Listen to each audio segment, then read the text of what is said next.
Sous le soleil du Minervois, ce jour-là, Yann Gillan nous fait partager son coup de cœur. Alors, la surprise, tu vois, je t'avais bien dit qu'il y avait un endroit magique. Niché dans un océan de garrigues et de roches calcaires, Minerve est comme un bijou dans son écrin naturel. On voit au loin la montagne noire et sur son penchant, on a les causses du Minervois. Et les causses, donc ces causses calcaires, qui sont traversées par des canyons de la Cesse et du Briand. À cet endroit, les deux rivières se sont rejointes et sur la presqu'île qui est formée au milieu, les hommes se sont installés en créant le village de Minerve.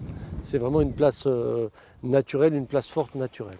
Cet îlot, habité par les hommes, est entouré de curiosités géologiques. Au fond des gorges, la rivière a creusé la roche, formant des ponts naturels, accessibles lors de la saison sèche. Voilà, c'est impressionnant. 2 ponts naturels d'affilée, c'est assez unique. Les oiseaux y trouvent refuge et les visiteurs un peu de fraîcheur en plein été. Yann, lui, ne s'en lasse jamais. Le site, il est magique.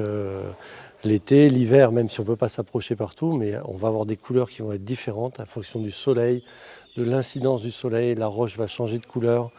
Et puis il y a des périodes où il n'y a absolument personne. Donc ça, c'est magique. On a l'impression d'être sur une île déserte, sur une autre planète.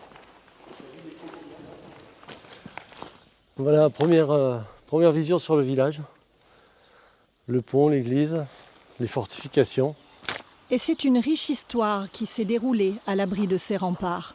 Tragique aussi parfois, comme l'épisode du siège de la ville en 1210 lors de la croisade contre les Cathares qui avaient trouvé refuge en nombre à Minerve. C'est une enfant du village et historienne qui nous raconte. Les chevaliers se sont disposés tout autour de Minerve et ont pilonné la ville avec des pierriers, des machines de guerre qui ont détruit les citernes d'eau, qui ont détruit certaines habitations et surtout qui ont fini par détruire le passage couvert qui permettait d'accéder au seul puits accessible pour les gens de la cité. S'en est suivie la reddition, avec des conditions très dures pour les Cathares qui ont refusé d'abjurer leur foi. Cette rue s'appelle la rue des Martyrs parce que d'après la tradition orale, c'est par là que sont remontés les Cathares condamnés au bûcher. Selon les sources, 140 à 180 personnes qui se sont jetées volontairement dans les flammes, dans un bûcher probablement situé pas loin de l'église. Dans toute la région, mais peut-être plus ici à Minerve qu'ailleurs, on ressent cet héritage de l'histoire cathare. Un souvenir toujours vif dans les cœurs et les esprits. Minerve recèle aussi des trésors historiques méconnus. Voilà, l'église Saint-Étienne de Minerve.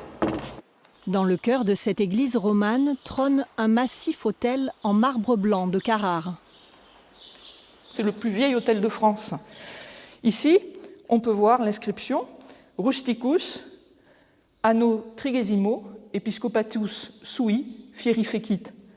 Ça veut dire rustique, l'a fait faire, la 30e année de son épiscopat. Soit en 456. Un hôtel qui a traversé les âges, un témoin de l'histoire de la région puisqu'il est recouvert d'inscriptions gravées à l'époque carolingienne notamment. Un trésor de plus pour ce village, la perle du Minervois, un joyau méconnu de notre territoire.